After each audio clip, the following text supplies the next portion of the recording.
The great escape, lesson 4 এর নাম হচ্ছে দ্য গ্রেট এস্কেপ।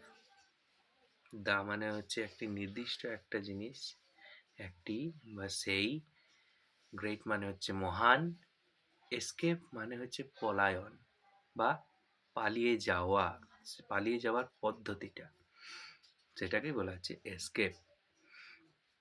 লিখেছেন কে? সুগত বোস। সুগত বোস, সুগত বোসের নিয়ে যদি একটু জানতে যাই, তো সুগত বোস হচ্ছেন, যে যদি দেখি, let start. Sugata Bose is a historian, author and the Gardiner Professor of Ocean History and Affairs in Harvard University। মানে সে একজন ইতিহাসবিদ, সে একজন লেখক, আর গার্ডিনার প্রফেসর, আর অর্গানিক হিস্ট্রির আর অ্যাফেয়ার্সের প্রফেসর তিনি। কোথায়? না, Harvard University. Born to the eminent freedom fighter, সেই প্রত্যক্ষদর্শী বা সেই বিখ্যাত ফ্রিডম ফাইটার মানে স্বাধীনতা সংগ্রামী doctor Shishir Kumar Bose and Mrs Krishna Bose, মানে তার বাবা শিশির কুমার বোস আর তার মা হচ্ছে কৃষ্ণা বোস। হি ইজ, সে হলো the grandson of Sarat Chandra Bose, Sarat Chandra বসুর নাতি, অ্যান্ড দ্য গ্র্যান্ড নেফিউ, এবং কি বলবো, ভাগ্নে বা পোড় ভাগ্নে, নাকি ভাগ্নের ছেলে, অফ নেতাজি সুভাষচন্দ্র বোস, নেতাজি সুভাষচন্দ্র বসুর ভাগ্নের ছেলে। In 2011, 2011 সালে Bose published his majesty's opponent, his majesty's opponent নামে একটা বই সে পাবলিশ করেছিল, মানে ছাপিয়েছিল আর কি, প্রকাশ করেছিল। দ্য প্রেজেন্ট টেক্সট, এই বর্তমান টেক্সটটা is an excerpt from this book, এই বই থেকে কেটে নেওয়া এক টুকরো অংশ। তো নামেই যখন দেখতে পাচ্ছি যে তিনি সুভাষচন্দ্র বসুর আত্মীয়, তো এখানে যদি গল্পটা আমরা গো থ্রু করতে যাই, তো এই গল্পটা আর কেউ না, সুভাষচন্দ্র বসুর সেই পালিয়ে যাওয়ার মুহূর্তটাকে তুলে ধরা হয়েছে। আমরা জানি সুভাষচন্দ্র বসু একজন বিখ্যাত স্বাধীনতা সংগ্রামী যোদ্ধা ছিলেন, আর তিনি ছিলেন চরমপন্থী। কংগ্রেসের সেই সুরাটের বোধহয় অধিবেশনের পর যে কংগ্রেস দলটা দুভাগে ভেঙে যায়, নরমপন্থী আর চরমপন্থী, সুভাষচন্দ্র বসু ছিলেন চরমপন্থীদের একজন। ঠিক আছে?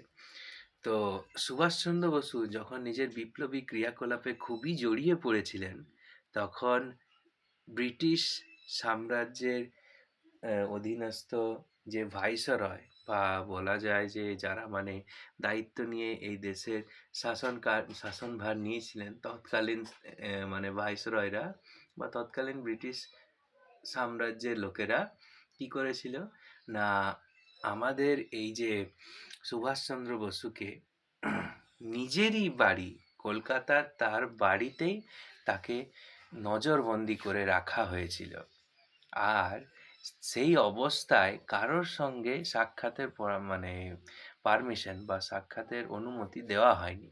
একমাত্র সাক্ষাতের অনুমতি পেয়েছিল যখন সুভাষচন্দ্র বসু বলেছেন যে তিনি অসুস্থ, আর সাক্ষাতের একমাত্র পারমিশন পেয়েছিল তারই একমাত্র ভাইপো শিশির কুমার বসু, আর সুগত বোস সেই শিশির কুমার বোসেরই একমাত্র ছেলে। তো লেটস রিড, আমরা একটু পড়ি। এই যে ইটালিকে দেখতে পাচ্ছি, এখানে ডিটেলসে লেখা আছে নেতাজি সুভাষচন্দ্র বসু নিয়ে, আর এই কনটেক্সটের একটু প্রিলুড নিয়ে লেখা আছে।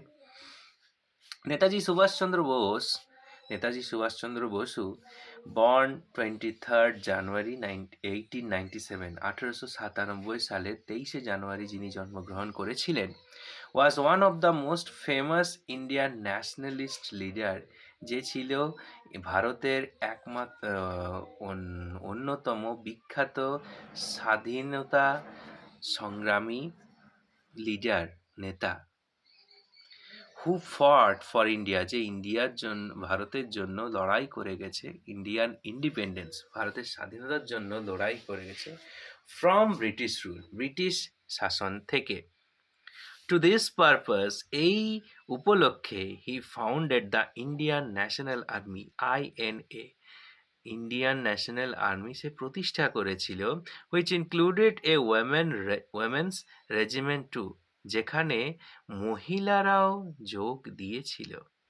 In 1941, 1941 সালে, the British government put Subhash under house arrest, তাকে তার গৃহে নজরবন্দি করে রাখা হয়। হাউস অ্যারেস্ট মানে ঘরকে অ্যারেস্ট করা হয়নি, ঘরকে পাকড়াও করা হয়নি, এখানে ঘরে নজরবন্দি করে রাখা হয়েছে। That is confirmed in his own house, সেটা পরে জানা গেল তারই নিজের বাড়িতে।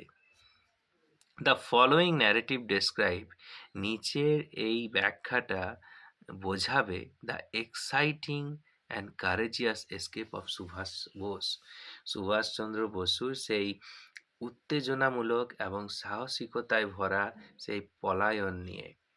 From the clutches of the British, ব্রিটিশের এই শাসন থেকে, to continue his struggle for India's freedom, ভারতের স্বাধীনতার জন্য তার যে ব্রিটিশদের শাসন থেকে বেরিয়ে যাওয়া, এটা নিয়ে এখানে বলা আছে।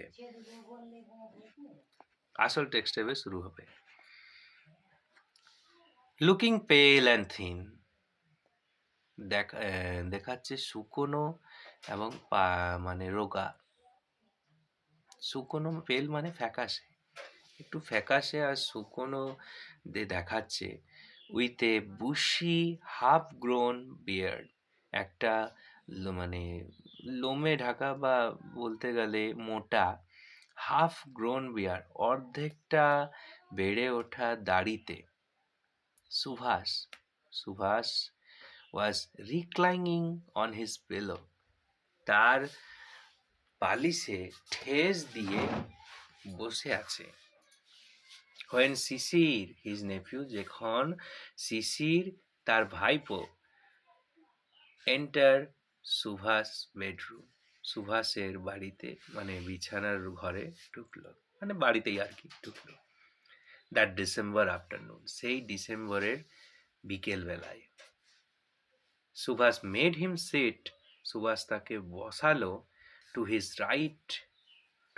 রাইট অন দ্য বেড, তার বিছানার ডান দিকে। লুকিং ইন্টেন্সলি অ্যাট শিশির, শিশিরের দিকে গভীরভাবে তাকিয়ে, হি সেড, সে বলল, can you do some work for me, তুমি কি আমার জন্য কিছু করতে পারবে?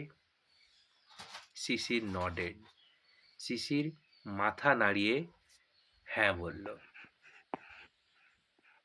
দ্য টাস্ক, কাজটা, অ্যাজ ইট টার্নড আউট, যেটা প্রকাশ হলো, ওয়াজ টু হেল্প প্ল্যান, সাহায্য করা একটা উপায়, and carry out Subhash escape, সুভাষের এই যে পলায়নকে কার্যকরী করা, ফ্রম ইন্ডিয়া, ভারত থেকে, মানে সুভাষকে ভারত থেকে বের করার জন্য একটা বুদ্ধি বা ফন্দি বের করা।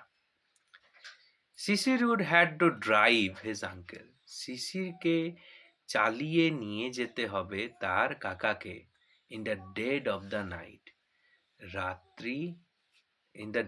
দ্য নাইট, মধ্যরাত্রিতে, রাত্রি যেখানে মরে যায় মানে রাত যেখানে শেষ হয় মানে মধ্যরাত্রিতে।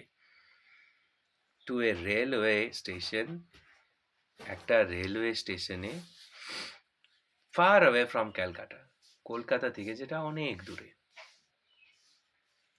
ফ্রম হিজ আঙ্কেলস রেসিডেন্স, তার কাকার বাড়িতে, অ্যাট এলগিন রোডে তার কাকার বাড়িতে, শিশির ওয়াকড ব্যাক দ্যাট নাইট, শিশির হেঁটে তার বাড়ি চলে গেল। টু হিজ ওন হাউস, তার নিজের বাড়িতে, at 1 number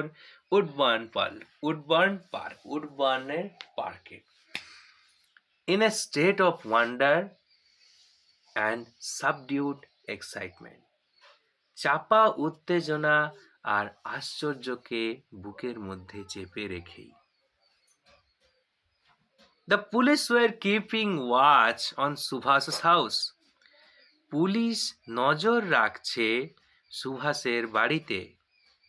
Though it was normal, যদিও এটা সাধারণ, for a nephew to visit an ailing uncle, একটা ভাইপোর সাক্ষাৎ করা তার অসুস্থ কাকাকে। Subhash had an additional excuse. সুভাষের আরো একটা কারণ ছিল, আরো একটা মানে অতিরিক্ত কারণ ছিল ফর মিটিং হিজ নেফিউ, তার ভাইপোর সঙ্গে দেখা করার। কেন? Sisir was good at operating the radio. Sisir ছিল দক্ষ, শিশির ছিল ভালো অ্যাট অপারেটিং, চালনায়, দ্য রেডিও, রেডিও বেতার চালনাতে শিশির ছিল ভালো। হি হেল্পড সুভাষ, সে সুভাষকে সাহায্য করেছিল লিসেন টু ফরেন ব্রডকাস্ট, বিদেশের খবর জানার জন্য। বিদেশের এই যে ব্রডকাস্ট বা মানে ব্রডকাস্ট হচ্ছে তাজা খবর আর কি, সেই খবরগুলো জানার জন্য। সুভাষ অ্যান্ড শিশির, সুভাষ এবং শিশির ডিসকাসড, আলোচনা করলো ভ্যারিয়াস মিনস অফ এসকেপ, বিভিন্ন রকমের পদ্ধতি পলায়নের। ফাইনালি, শেষমেশ, দে ডিসাইডেড, তারা স্থির করলো, to drive out, to drive out, বেরোতে, in the most natural fashion, একটা বিখ্যাত সাধারণ বেশভূষায়, থ্রু দ্য মেন গেট, একটা মেন গেট হয়ে, থ্রু দ্য মেন গেট মানে সদর দরজা দিয়ে। শিশিরের ছিল এই জার্মান কার, একটা জার্মানির গাড়ি, কল্ড দ্য ওয়ান্ডারার, যার নাম ছিল wanderer, which he and Subhas, যেটা সে এবং সুভাষ চোজ, বেছে নিল, ফর দেয়ার জার্নি, তার এই যাত্রার জন্য, মানে তার এই পলায়ন কার্যের জন্য। এটা ছিল পার্ট 1, ঠিক আছে। পার্ট 1-এ আমরা দেখলাম যে সুভাষ আর শিশির জাস্ট একটা স্মল টক্স করলো তার বাড়িতে, যে কিভাবে বেরোনো যায়, আর ফাইনালি সেটা একটা পয়েন্টে সে স্থির হলো যে তারা একটা ডিসগাইজ নিয়ে বেরিয়ে যাবে, একটা সিম্পল সাধারণ অ্যাটায়ার, মোস্ট ন্যাচারাল ফ্যাশনে, মানে স্বাভাবিকভাবে একটা কোনো ড্রেস আপ বা গেট আপ বা ছদ্মবেশ নিয়ে বেরিয়ে যাবে সদর দরজা হয়ে। আর শিশিরের যে একটা গাড়ি ছিল ওয়ান্ডারার, সেটাতে চেপেই রাতের অন্ধকারে বেরোবে, এটা ঠিক হলো। তো পার্ট 1 এতটুকুই। পার্ট 2-তে দেখবো যে কিভাবে তারা এই প্ল্যানটাকে এক্সিকিউট করছে।